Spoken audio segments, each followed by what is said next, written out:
Hey, my name is Jonathan, and today I'll be sharing my thoughts on the Wingbike Freedom X. I've had the bike for a month and a half with almost 500 miles on it, so I believe I can give a fair review on my love for this bike. Hope you all enjoy.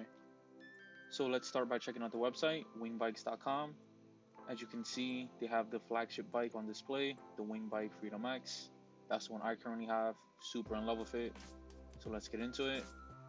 So the Wingbike Freedom X, it's not a super big bike.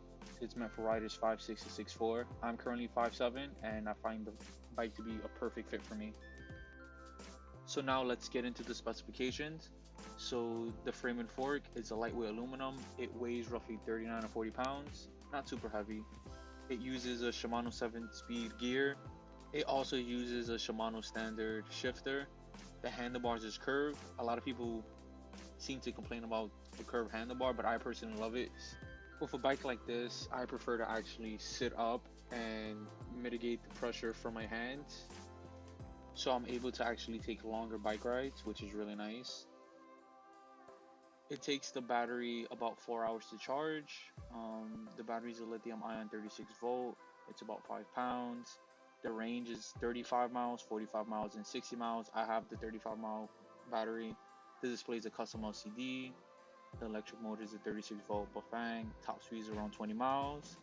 And now that we took a look at the website and the specifications, let's take a deep dive into what the bike looks like.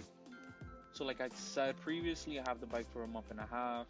I love how the color is still intact. There's no chipping. Everything is still like I got it. I love how the battery is seamlessly incorporated into the bike frame, so it's very inconspicuous. You can't really notice it. I've actually had people come up to me and ask, where's the battery? This is the curved handlebar. This is the LCD display. Love it. These are the buttons to increase and decrease its pedal assist. That's to turn it on. This is the horn. These are the shifters. Downshift, upshift. This is me turning on the display. As you can see, I have 481 miles. Pressing the up arrow button increases the pedal assist. Likewise, pressing down decreases the pedal assist. Battery's on full charge. Love the display. Love this bike.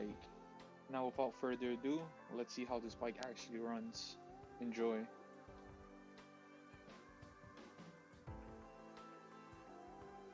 So currently I'm on pedal assist 1. I love using 1 when I'm not in a hurry, when I want to have a little bit of workout, because you do still feel it on your legs. The motor isn't working heavily, but once you get up to 2 and 3, that's when you start feeling the motor take you.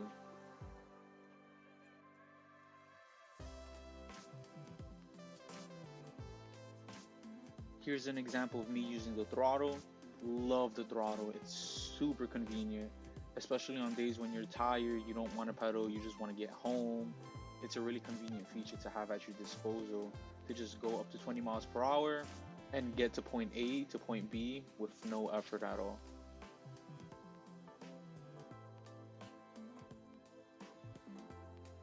So the one setback with the throttle is the more you use it, the more it depletes your battery. So I try to be conservative with it.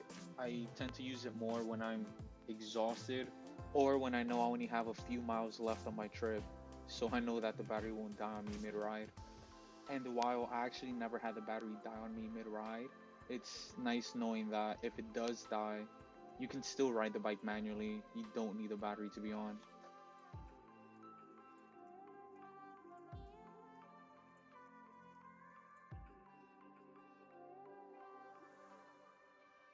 So one of the main advantages of an e-bike is not being fatigued on a long bike ride.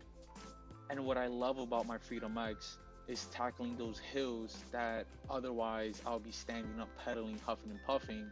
With this wing bike, yeah, that's all gone. I'm cruising up hills now. This hill that I hit was roughly at a 50 or 60 degree angle. Easy. While a suspension fork is missing, and I wish it had one, it's not a deal breaker for me. As you can see, I was hitting off-road, and it can handle it pretty well, to my surprise. My final thoughts for this bike is, as a novice myself, it's an amazing purchase as an entry-level bike. I've been using it exclusively as my new form of transportation in New York City, and I don't regret it one bit at all.